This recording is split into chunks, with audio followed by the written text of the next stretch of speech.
接落来，换来看真台北市长郭文哲经花城案件，台北地方法院今仔日佫甲提醒，验证不甲证据。这当中是有一块编号 A137的行动硬碟，这当中是有记录到威经集团的主席辛庆京，是检方迄边认为讲这郭文哲有受诬洗上界有力的证据。轻松前第五拿白青拖，台北地方法院审理经花城用这案，初五搁再提审被告前台北市长郭文哲、辛庆京甲应晓薇等人，民众党的支持者无顾得落雨，伫院外声援。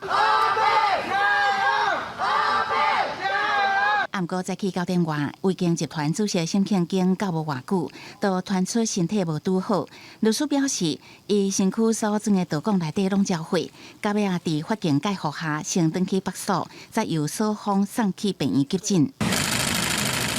北院加开准备听诉庭，首先会勘验郭文哲申请的2021年9月初9都委会783次会议，再来勘验应晓薇申请的变动会影像，最后是勘验检方申请的 A137行动硬碟。根据起诉书记载的2022年11月初1，小审1500辛庆京，就是郭文哲和检方认定伫经花城案涉嫌受诬洗的证据之一。检察官起诉所记载的这个1500万这个数字的内容，到底是检方的认知比较正确，还是其实由辩护人跟被告所认知的这个1500根本就跟本案没有任何关联？法院他们如果能够做出判断，认为这个证据资料跟本案其实没有任何的关联的话，那在未来审理的时候，这个证据基本上也不会再出现在待证事实可以证明的范围里面。郭文哲进前捌伫羁押庭否认有这个 A137行动硬碟，若是检方甲伊几落届征集的不实相片，因为甲犹太正式的事件无关系，所以无需要勘验。